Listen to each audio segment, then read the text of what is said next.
Brought to you by KR Mangalam University. We provide you the platform to turn your dreams into reality. Give wings to your aspirations with KR Mangalam University.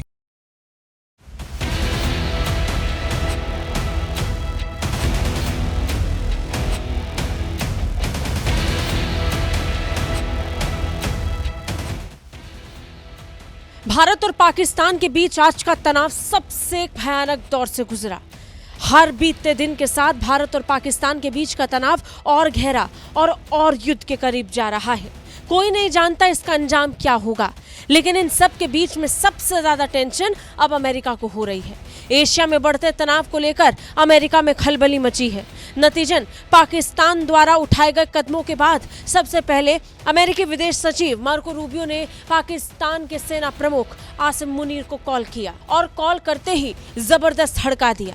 मौजूदा परिस्थितियों को लेकर आसिम मुनीर को Marco Rubio ने स्पष्ट तौर पर कहा कि वो युद्ध को रोक दें, किसी भी कीमत पर हालात और खराब नहीं होने चाहिए। वहीं दूसरी तरफ इसके तुरंत बाद मार्को रूबियो ने भारत के विदेश मंत्री डॉक्टर जयशंकर को फोन किया। अपने समकक्ष से फोन पर बात करते हुए उन्होंने हालातों को लेकर जानकारी ली और इसी बीच भारतीय विदेश मंत्री ने बहुत ही स्पष्टता के साथ अपना पक्ष रख दिया। अमेरिका चाहता है कि भारत और पाकिस्तान इस समय इस तनाव को यही रोक दे। भारत शुरुआत से अब तक स्पष्ट कर चुका है कि अगर पाकिस्तान रुकेगा नहीं तो भारत भी रुकने वाला नहीं है।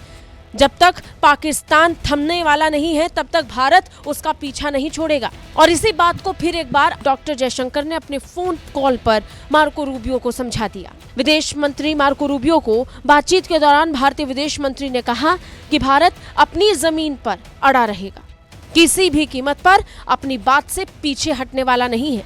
इतना ही नहीं, विदेश मंत्री डॉक्टर जयशंकर ने इसके बाद ये भी कहा कि भारत आगे बढ़ना नहीं चाहता है, भारत भी नहीं चाहता कि युद्ध हो, लेकिन हम किसी भी कीमत पर पीछे हट जाएंगे ये भी गलत है। विदेश मंत्री का कहना था कि अगर पाकिस्तान भारत को छेड़ता रहेगा तो भारत छोड़ेगा नहीं, इसी तरह मजबूत तरीके से जवाब देगा। इसके साथ साथ पाकिस्तान आम नागरिकों को भी निशाना बना रहा है। भारत ये शुरुआत से कहता है कि हम आम सिविलियंस को बिल्कुल नुकसान नहीं पहुंचाना चाहते। भारत ने पिछले कई दिनों में इस बात का खास ख्याल भी रखा। यही कारण है कि शुरुआत से लेकर अब तक भारत ने केवल और केवल पाकिस्तान के मिलिट्री से जुड़े हुए इंफ्रास्ट्रक्चर को नुकसान पहुंचाया है। हालांकि भारत की रडार पर ये सैन्य ठिकाने भी नहीं थे। भारत की लड़ाई तो आतंकवाद के खिलाफ थी। नतीजन 7 मई को भारत ने सबसे बड़ी स्ट्राइक आतंकवाद के खिलाफ ही की थी, लेकिन इन आतंकियों के समर्थन में आकर पाकिस्तान ने भारत के साथ ही जंग छेड़ दी। नतीजन भारत ने उसी के हिसाब से जवाब देना पाकिस्तान को शुरू कर दिया। इस वक्त पाकिस्तान बैकफुट पर है और अपनी अकड़ में इस समय वो जो मना रहा है कर रहा है। किसी भी कीमत पर भारत के किसी भी इलाके को चोट पहुंचाना चाहता है, जिसमें अब तक पाकिस्तान को कोई बड़ी कामयाबी हाथ नहीं लगी है। यही कारण है कि पाकिस्तान पर इस समय गंभीर प्रेशर उसकी जनता की तरफ से बढ़ रहा है। अपने देश को मुंह दिखाने में इस समय पाकिस्तानी सेना बुरी तरह असफल हो रही है। अंदाजा लग रहा है कि पाकिस्तान यहाँ से भी तनाव को आगे बढ़ाएगा। भारत ऐलान कर चुका है अगर पाकिस्तान ने तनाव बढ़ाया तो जवाब मिलेगा।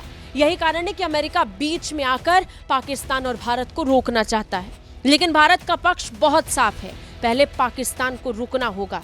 किसी भी कीमत पर आखिरी स्ट्राइक भारत की ही होगी। ब्यूरो रिपोर्ट, भारत तक।